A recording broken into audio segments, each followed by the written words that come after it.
doing this, so it's a part of our tradition. This is part of the culture that why this is still alive here, and what is the significance is when the slave was here and they had the mahogany camp, and they would go out for months at a time, and then they would come to the village, and that was the only time the slave master gave them to be free. So they would play the drum, sing songs, and be merry.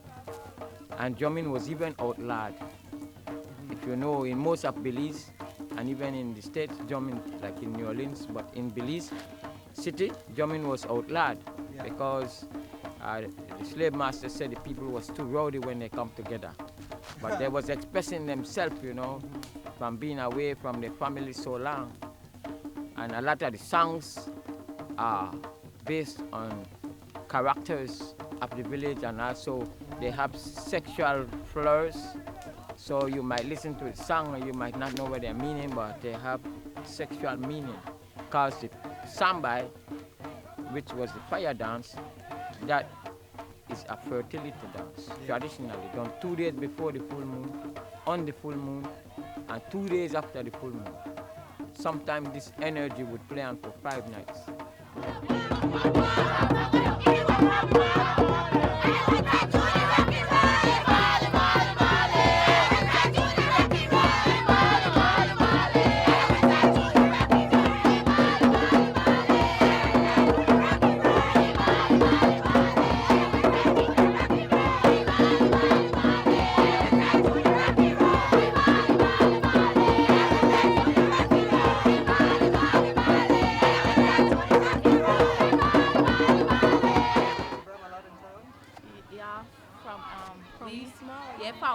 We grew up into Bram.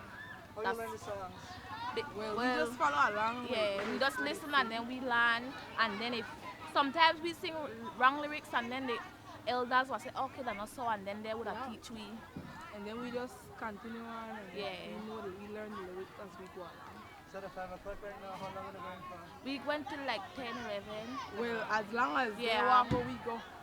You know, it don't have a like an ending. Yeah. So how does it feel this year?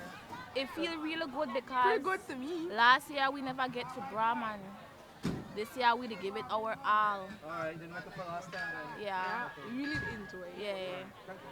No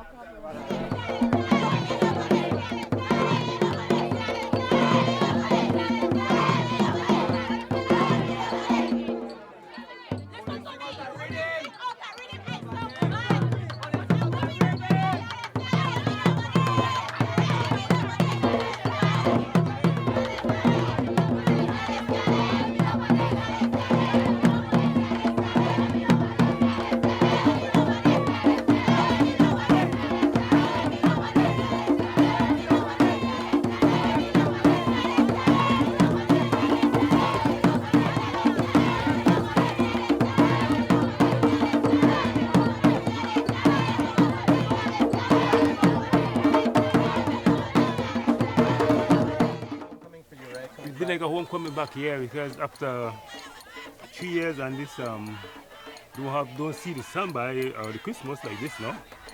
It makes me feel so good to be back after that, you know.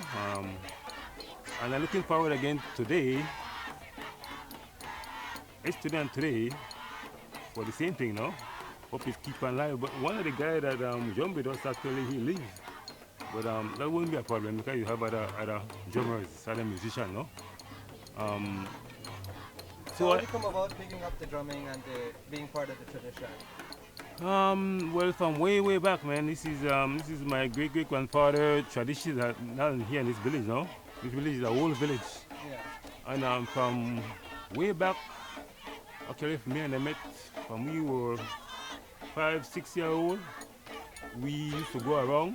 We used to play together. It's like my brother, you know. We party grew up together. And we used to go around and see how the older guy play the drums, and we watch and we learn from that. And we used to have a teacher here. He died a few years ago. And we learned a lot from him. A lot from him because we even learned how to make the drum. You see how he create the drum, not from hand.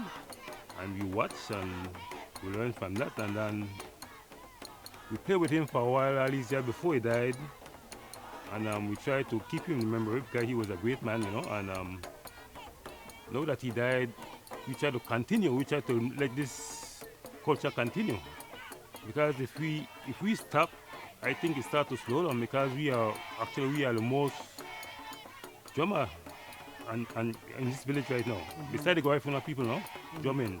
Because this is a Creole drumming and Garifuna drumming is two different, no. But I'm glad to still be here to do this along with Emmett. Even if I'm not here for 1 or 2 years, whatever, I start to like to see how he continue, you know. Matter of fact, he have a drum school in Punta Gorda, where he tried to still keep this change people to play the drums, the kids, especially the kids, you know.